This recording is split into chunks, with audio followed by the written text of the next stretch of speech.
Okay, good morning and welcome to Yevamos Mem Dalid, number 44.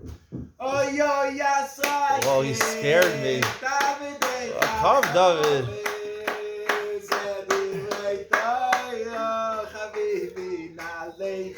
Listen, they're jumping in from windows. I forgot about my friends. It's been Asman and they haven't been around. But you know what? This shows that really they are my fans. They are loyal to me. And I did not tell them to come. They just come in through the windows. You know, right? And people should start watching my shir, right? Yeah. If these guys came, they were in Tveria. They took a bus from Tveria this morning. Tveria is all the way in the north, a 3-hour bus, just to pop in the window, and now they're going back. Don't miss your bus. Go get your bus. All right. Thank you. Thank you so much for the support, David and Shmuel, my friends. If you're not subscribed, you're not watching my share. If David and Shmuel can do it, they can go 3 hours from Tveria. Just stop for 1 minute in here and go back 3 hours to Tveria. If they can do it, you can do it also. You can subscribe, you can like, you can comment, you can come to my share. Join it. Come sit down in the basement over here. It's an empty. People think that I give in front of a lot of people over here. Let's see how many people are here. Uh, uh, Not too many. There are 0 people in this room besides myself. And of course, my wonderful fans who are watching at home. All right, today we have an exciting daf. We're going to be talking about, I'm just going to tell you what I'm talking about in Ben Sion because it's probably the most interesting part of this year. Talking about how many wives can you marry? How many women can you get married to? How many women do Chazal advise you to get married to? Is it really so pashut? Is there a halacha about this? There is a halacha. I actually looked up the halacha in Shulchan Aruch, right? Of course, nowadays you can only get married to one woman. Bigamy, and for sure polygamy, is forbidden. I'm not even talking about polyandry, if you know what that is. That's for sure forbidden. Maybe equally polygamy and polyandry are forbidden in the world. In this region of the world, in Israel, it's basically a Muslim region. It actually is maybe one of the old religions where polygamy is okay, technically, according to some branches of, I think it's the Sunni Muslims. The Shiites, actually, I don't know if they allow it, but there are maybe some certain sects that do. But they have something in the Shiites, Shia Muslims. They actually have something called, it's called Nakiya Muta. I don't know if you ever heard of Nakiya Muta. Nakiya Muta is basically that you sign up to marry a woman for a designated amount of time up front. Let's say you marry her for 3 months. And the marriage dissolves after 3 months. You marry one for 3 months, and then the marriage is over. It's kind of an interesting concept, and Nakiya Muta. The Shiites have this thing called Nakiya Muta. I don't even know about this. It's called pleasurable marriage or something like that. I think that's how it translates. You marry one for 3 months, and then it's over. A year, however long you determine it to be, and that's it. That's the end of your marriage. You can move on to another woman. Um, you know, it's sort of like, people uh, date on, date off, but there's no real end to that. It could develop into a marriage. It could go nowhere. There's a lot of instability in a relationship like that. Um, Both people have to be on board. Both people have to be happy with it, and it could crumble at any time. That's why people opt for sometimes for marriage. It's more stability. You're married to the person. Each brother can go. Neither person could really leave the marriage. They could if they want to, but that would be basically dissolving something in a very serious way. To get divorced is a very serious thing. Has many effects on the person, on his standing in the community, certainly in Judaism. So people are afraid to get divorced. So this is kind of the answer to both of them. You have stability of a marriage, but it'll dissolve. You don't have to be married to the same one for the rest of your life. You're married for 3 months, a year, and then the marriage dissolves automatically. You have stability of marriage without being married to the same person for your whole life. This is actually really part of Muslim tradition. The Shiites, I believe it. Sunnis, I think, get it. Sometimes you can marry up to 4 women. Our Gemara talks about being married to 4 women. Anyway, we're going to talk about that. We're not going to talk about Muslim laws. We're going to talk about Jewish laws. I'm going to bring the Shulchan Aruch a little bit. That's an Ian Ben Sion. Right in the next segment, the next video after this. You're not going to want to miss that. We'll talk about the main share today. Let's get right into it. The Mishnah on the bottom, Megillah Beis, the Mishnah says, Arba Achim, Nesuin Arba Noshim. You have 4 brothers married to 4 women, not sisters. I spoiled the case. First Mishnah where they're not married, brothers are not married to the sisters. Umesu, and they died. We're going to find out there's actually 5 or 6 brothers. There's more than 4 brothers. 4 of the women were married to 4 brothers, and the brothers died. 4 brothers died. The oldest one, meaning the surviving brother, who wasn't married to any of these 4, or was married to a different wife. If he wants to liyabim, it's cool, and it's just biyado. They come from 4 different batim, 4 different houses, 4 different brothers. He can do yibum to all of them. He can do yibum, have another wife. If he had no wives, he could have 4 wives. If he had another wife, technically he could have 5. The Gemara is going to suggest that it's not a good idea to have more than 4. Mishaya Nasri Lishtei Nashim. Let's say someone was married to 2 women, Umeis, and he dies, and then he has a surviving brother, and he didn't have any children. All the Yavam has to do is either yibum to 1 or the Chalitza to 1, and therefore the Sarah, the co-wife, is exempt from yibum Chalitza. She's out of the construct of yibum. She can marry freely to anyone she wants. The Mishnah on Memdal and Memdal continues. Achas ksheira v'achas psula. Like the Gemara explained earlier, one of these 2 ladies that was married to your brother is a ksheira. She's ksheira l'kahuna. She's not a zona. She's ksheira l'kahuna. V'achas psula, one's puzzle to l'kahuna. Imhaya chole, it's called psula. If he decides he wants to do chalitza, he doesn't want to marry either one of them. He wants to do chalitza. So he does chalitza to the psula, because once she's already psula, but she's a grusha also, she was previously married, or she's a zona, so therefore she's already asura l'kahuna. So when you make someone a chaluta, you also ask them the kuna. So you're already asur the kuna. You're not doing anything wrong. But if you do chalitza to the ksheira, then you asur to the kuna. If im hayam miyabim ksheira, if you want to do yibum, he does yibum to the ksheira, right? He could do yibum to the ksheira. Because he's not ruining the psula. He's not doing chalitza to her. She's just pattered, and she doesn't come a chalutza. She's mutar to the kuna. So the Gemara says, Arba Achin Salkadaitach. The Gemara says, Arba Achin Salkadaitach. Only 4 brothers. If 4 brothers died, I mean, there's no other brothers. Who's doing Yibum? Ela Ema Arba Ma'achin. 4 of more than 4 brothers, or 5 brothers, 6 brothers. It's just beyond. The Gemara says, V'shafkile, we allow this person to marry 4 different wives. Atanya V'karol Zikne Yiro. Pasuk by Yibum, when it says, the Zikne Iro, the elders of the city, the wise men of the city, they call him Hain Velo Shluchan. It says Hain to teach you, they have to call him the Yavam, and not emissaries. They can't send the Shliach, they call him. Them just speak to him and actually say something meaningful to him. They give him good advice. What's the good advice they give him? Lo, She'ima Yahu Yeled, he's Cana, he's a young boy, and the Yevamos, she's an old lady. Who's Zakim, he Yalada. Or he's an old man. He's a 70-year-old man, and she is 25 years old, 35 years old. Why are you marrying such a young woman? Don't marry such a young woman.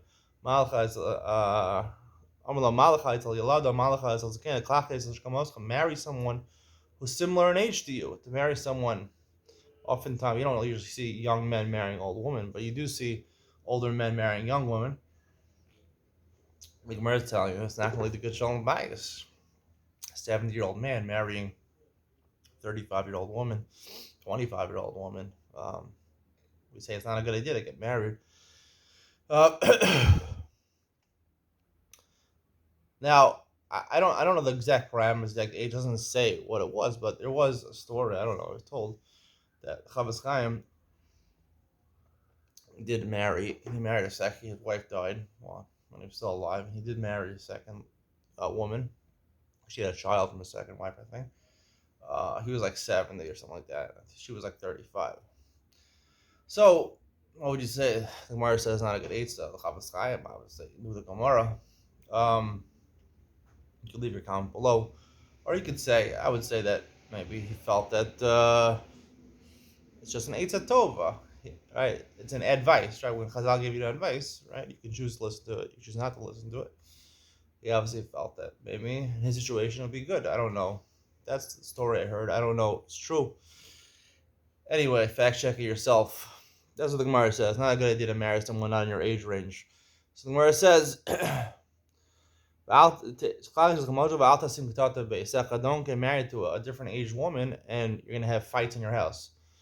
So similarly, they're giving him good aid. So similarly, they're not going to tell him to marry 4 ladies. I mean, to marry 4 women, it's way too much. Married to 4 women, I mean, the Gemara assumes that he's asking. He doesn't have the money to support them. He's a regular guy. He doesn't have money. It costs a lot of money even to have one wife. To have 4 wives and kids from those 4 wives, it's very expensive. So certainly they should advise him not to do yibum to 4 ladies. Be married to 4 ladies. Where's the sricha the F Charlotte? No, we're talking about where he's a rich guy. That's the Gemara assumes. You could learn the Gemara. The Gemara was asking because of stamina. Men don't have the stamina to deal with 4 ladies. So the Gemara says, talking about a very strong man, he has stamina to deal with them. So the Gemara says, if he has a stamina, why only 4? Why is the mission limiting it to 4 brothers, 10 brothers? I don't know. The Gemara says, you should only marry 4 women, not more. In order that you should at least Mekayim Mitzvah Ona 1 time in a month. I'm going to give you the simple explanation over here. Rashi says, most Mepharshim say that we're talking about regular persons of Talmud Chacham. The Gemara says in Ksuvos, the owner of a Talmud Chacham is once a week. So therefore, if you marry 4 ladies, you have to be Mekayim Ona once a week. It doesn't change because you have more women.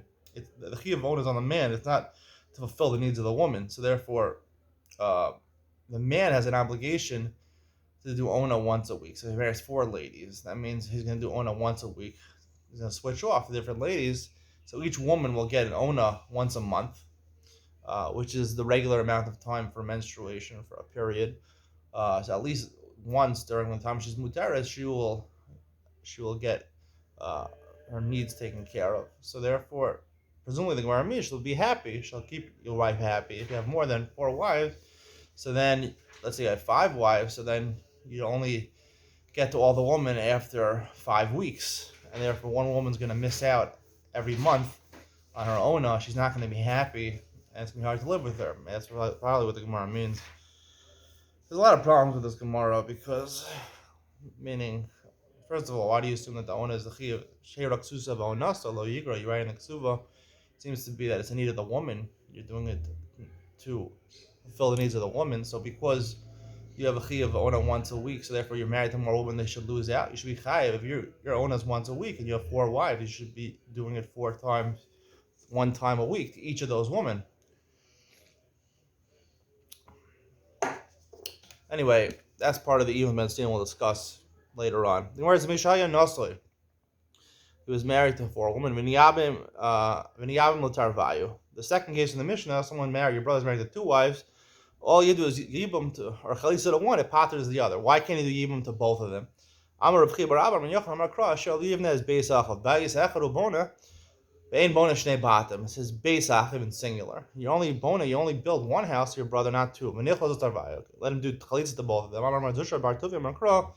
Beis chalos hanal, beis achad ucholos, ve'ein chalos shnei batim. Again, it says beis chalos hanal. Bayis is singular. There's chalitza to one, not to the other. Maybe you could do yibum to one, chalitza to the other. You have to do that. Amar Kra, imlo yachpotz hachafetz yibam.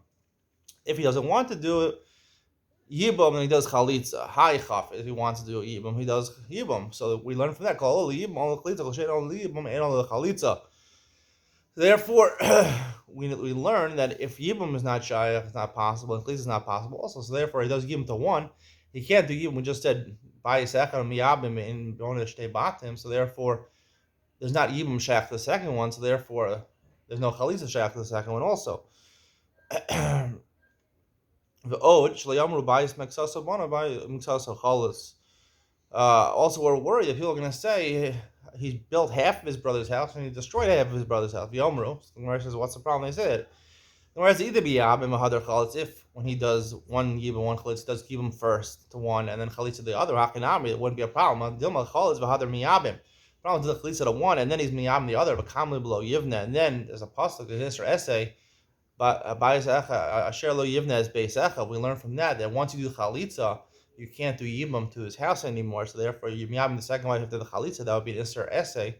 We're worried about that happening. Be'ema ki ika chad tiskayim mitzvahs yibum. When there's only one wife falling to you in yibum from your brother, then you do yibum. Ki ika tarte lo tiskayim mitzvahs yibum. There's no mitzvah yibum or chalitza. She's free to marry. There's no you don't need to do yibum or chalitza. Imken sarah zerva. That's Rahman alamali. What in Torah we learned Daf Gimel. That is the concept of sarah zerva, the co-wife, where the Torah says not only is the erva forbidden to you in yibum, but also the sarah. If there's two regular wives, one is not an erva. There's no erva over there. There's no chalitza yibum. Sarah is erva by. Of course, you don't have to tell me a sarah. There's no yibum chalitza. Maybe it's not so true. It's sort of erva avrai kaima. By Sarah's erva, the erva, she's not shayach the yibum chalitza. She's an erva. She's standing outside with this yabim tarasa, and you might think that Sarah is free. She's standing by herself for yibum chalitza. Kamash Malan, the Asiris, the Kamash Malan on the Daf Gimel is to tell you the Sarah is also Asura. But over here, maybe we should say there's no concept of Yivim Chalitz at all. So the Gemara retracts El Yivimto Riba. It says the word Yevimo twice in the parsha of Yibum to tell you that even when there is two women available for Yivim Chalitz coming from one brother's house, it is shayach yibum chalitza. You have to do yibum to one or chalitza to one to pot to the other. Ha'isachas ksheira v'achas psul. Amar Rav Yosef, kanchan Rebbe lo yishbach adam beiboro v'acherim shich lahem. Rebbe taught over here the fact that when you do chalitza to the psula, right? Shows that this concept when you have dirty water, beiboro, you're emptying out your pit of the dirty water. If someone else needs dirty water, you shouldn't spill it out and not give it to him. You should give it to him. You shouldn't ruin it for somebody else. So therefore, if you have an option, you're doing chalitza to one, at least do chalitza to psula, and don't ruin the ksheira for the kahuna.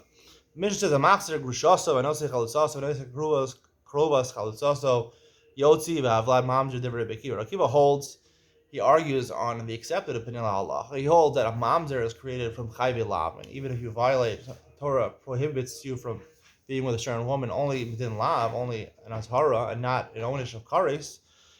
It would create a mamzer. So therefore, machzer grusha, so you divorce your wife, she marries another man, and you remarry her. That's asur min Allah. No seichel. It's also no seichel. It's also you're not going to marry the chalutza. Asher lo yivna. You violate even an essay. But no seichel krovas chalutza. So you marry the krova. Right? We said earlier, a couple dapim ago, that the sister or the mother or the daughter of the chalutza is also asur. Seeing the word I was going to ask only asur the rabbanon. Yotzi, you have to get rid of her if you married her. Avlad mamzer. A child born out of that union is a mamzer. They say it's not a mamzer, only chayvi krisos creates a mamzer. Even the chamar moda, that if you divorce a woman and you marry her mother, sister, or daughter, right? So those affect, even when you divorce a woman, the krovim are still usher within kares, right? They still marrying a woman and her mother, a woman and her sister, a woman and her daughter are still kares. Even if you divorce the woman, everyone agrees, and their blood would be a mamzer if you were together with them. The Gemara says, and a child. The Gemara says, mamzer is really hold. You marry the krova of the chalutza. We learned a couple of dafim ago. Rebbe taught us explicitly. The sister of a grusha, the karva of a grusha is divrei Torah. Achas chalutza divrei sofrim. The sister of a chalutza is only the rabbanon. Even Rabbi Akiva would mold, you're not going to create a mamzer out of it. This is rabbanon. The Gemara says, "Tani krovas grushaso." Don't teach me. Change the word. It's not krovas chalutzaso. Krovas grushaso. The Gemara says it makes sense. How can I mistaber? The Tani seifa. The end of the Mishnah says, "Modim benosek krovas grushaso." Shalad mamzer. The chamar moda that by krovas grushaso. The vlad mamzer. Even b'shlam ma'iri. But if you say previously we're talking about, or even Rabbi Akiva was talking about, Tani modim. That's why the rabbanon are moda, because previously we were talking about that. Yeah, I'm lo iri. But if we're not talking about it, mayu modim. What's the model? We weren't talking about it. Dilma, the Gemara says, no, maybe Hakamash Balandish Muhammad Mechayve Krisos. Maybe all the modim at the end of the Mishnah was to tell me that by Chayve Krisos you do create a mamzer. Whereas come on, we learned that already somewhere else. Ezu mamzer, go share boss or shubalo yavo diri Kiva. Kiva holds any Isser lav. you violate, you create a mamzer. Shimon Timni Omer Kol Shechayim La Kares B'dei Shemayim.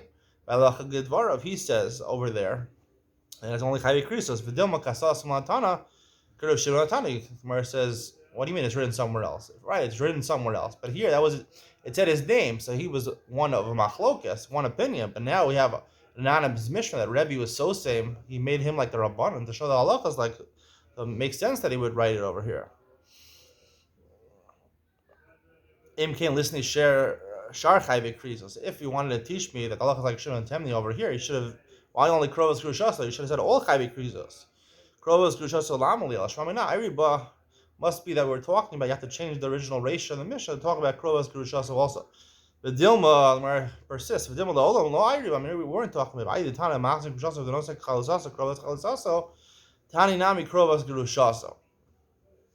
That's, since we're talking about cases which are similar to Krovas Grushasa, we're talking about Krovas Chalusasa, a Chalutza similar to a Grusha. That's why we said Umodim by Krovas Grushasa. A Krovas Chalusasa is fine. The Gemara says that maybe it really makes sense to teach Krovas Chalusasa. We're still back to the original question. How could Rabbi Akiva say it's a mamzer? It's only it's the Rabbanon. El Kros Chazat Rabbi Akiva heavy mamzer. Amar Rabbi Akiva Rabbi Yochanan. How do you time with Rabbi Akiva? This is the reason Rabbi Akiva. Amar Karo Beis Kal Tanal Hakasav Karo Beiso. Torah calls the chalutza calls a bias. It's almost like you're married to the woman. When you do chalitza to the woman, it's like almost like you did marriage to her, and therefore it's like almost a grusha that was your bias. When you married a woman, she becomes your bias, and you divorce her. So therefore, a kovras chalasasa, according to Mekiva, even though Rebbe learned Zerabon, and Mekiva would learn Del Raisa. That's why it would be a mamzer. I'm not Yosef, I'm Shimon Rebbe. Kol modim machzik grushasa. I'm going to turn to something else. Everyone agrees by machzik grushasa, you divorce a woman, she marries another man, and then you remarry her. Now, isn't this in the law in the Torah? The Torah says toeva, he can't do that. Shavlad pogum lakuna. Everyone admits, the Gemara says, that if you go ahead and remarry her after she was married to somebody else, you violate a lav. Even though it's not a mamzer according to the accepted opinion of the Rabbanan, only according to Rabbi Akiva, but even according to the Rabbanan, the vlad would be a pogum lakahuna, which would be basically a chal lakahuna, that the child created would have been a chalal and wouldn't be able to eat truma and wouldn't be able to marry into the kahuna. The daughter, if it was a woman, she wouldn't be able to marry a kohen. Ma'ana kol modim. Who is modim? Shimon Atimni. Must be Shimon Atimni. Avgav damar Shimon Atimni ein mamzer mechayve lavin. Maxim Shos is only chayve lavin. So it's not a mamzer, and the mamzer lo heavy. Pogum miya heavy. It's not going to be a mamzer. You can only marry mamzeris. It's a pogum. It's like a chal to the kahuna.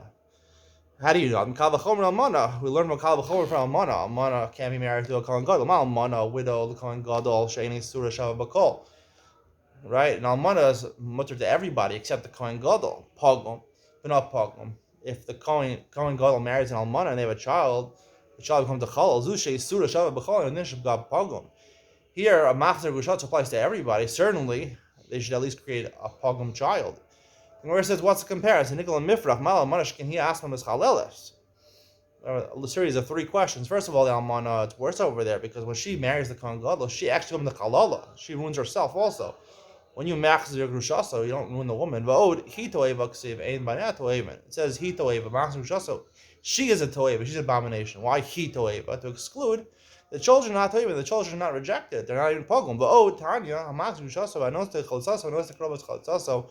You know the Brisa, you remarry a divorced woman who married somebody else, or you marry a chalutza, or a woman you do chalitza to, or you marry a karov chalutza, so the kiva ain't low ba kiddushin. The kiddushin doesn't take effect, right? Kiddushin is not a tovsim b'chayv elaven.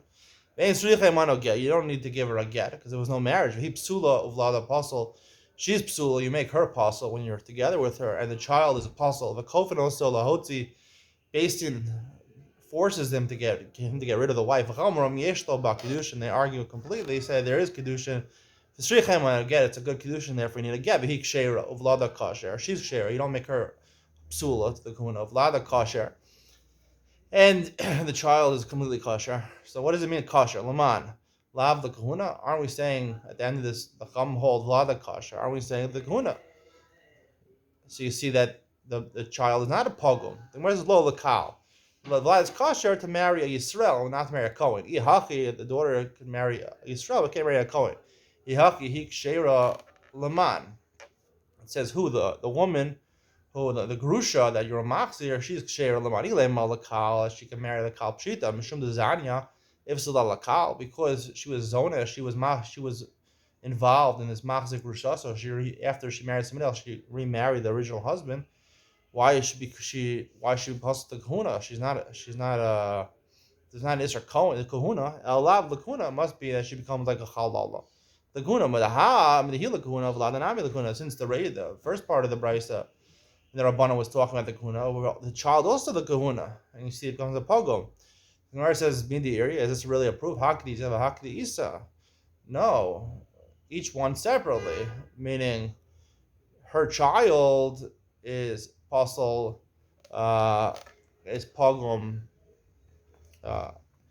He kshera, she's kshera, and her child kshera. They each mean different things. Meaning, the child is kshera to the kaaba, the kshera is apostles to the kuna, and the woman would be even muteres to the kuna. So the word is hakinami mistabra. The ksani reisha makes sense. He psula vlad apostle. He psula by the opinion of Rabbi Kiva. It says again, she's apostle and the child is apostle. He psula laman. The woman that he's with, my machzir gushaso, she's psula to who? Ilema l'kal, even to marry Yisrael Mishnu Zanya, if psula l'kal, because she had this forbidden relationship. She's usher the kal, right? She's not a mamzeres. Elolav l'kuna must be talking about the kuna of Vlad apostle Laman. The child, she's apostle to who? Ilema l'kuna. If it's talking about that he's apostle to the kuna, halakal kasher, the kal kasher. I'm Rabbi Akiva, Vlad mamzer. The Rabbi Akiva says the Vlad mamzer. El pshita l'kal, he's apostle to the kal. When the reisha hakdisa seva nami hakdisa, see if in the opinion of Rabbi Kiva and the reisha they mean different things. So in the sefer they also mean different things. So that answers one of the questions. And then back to the second question. V'hi the question you asked that only she's toeva and the children are not toeva. Nami hi toeva and sarasa toeva. It doesn't mean to say the children are not toeva. The children are toeva, right? They do become pogum. All it means he toeva, she's toeva. The sarasa is not toeva, right? If she would fall to yibam, if he remarried the woman, he didn't have any children with her, and he had a co-wife, so even though she's an abomination, the Sarah wouldn't be patur in the place of yibam. She would be able to do yibam. The brother of the deceased man who did this avera, he would be allowed to marry the Sarah. Aval baneh toeva, and the baneh are toeva. El almana kasha. But the question from almana is still a kasha. Mal almana can he ask from the salelis? That was the question. Almana, you can't compare an almana. Almana, she actually the chalala. Here, it's not true in Machzir Grushaso. El yitmar haki yitmar. If you want to say, you say it as follows. Amar Yosef, Amar Shimon, Berebi, Akol modim abal chayve krisos. Everyone agrees that if you have relations with someone you're usher mishum karesh avad pogum, the child becomes a pogum. Mana kol modim. Who is the one? Rabbi Yeshua, the Afgad, Rabbi Yeshua, Imam chayve krisos. He holds, not like Shimon Timni, he says even by Chayvei Krisos there's no mamzer. We don't really pass like this, we pass Chayvei Krisos do there's a mamzer. He needs, I think, Chayvei Mises based in order to make a mamzer. And he, the mamzer, lo heavy, even if we show him that pogomia, heavy, the child would be considered the daughter, would be considered a chalal. I mean, Kavachomer almana, you learn a Kavachomer from almana. Mal almana l'kaman gadol, shein sur shavu b'kol. If an almana, a kaman gadol, marries a widow, a woman who was previously nevelis, Shani Surah Shava Bakol, that only applies by the Kahun, the Kaman Gadol, but not Pogum, the child becomes a Kalala. Zushe Surah Shava Bakol, right, where Chayvei Krisos applied to everybody, and Odinship but not Pogum. Certainly, Rabbi Yeshua would agree that if you do a forbidden relationship, forbidden Midin Kares, the child would become a Halal, would be possible Kuna.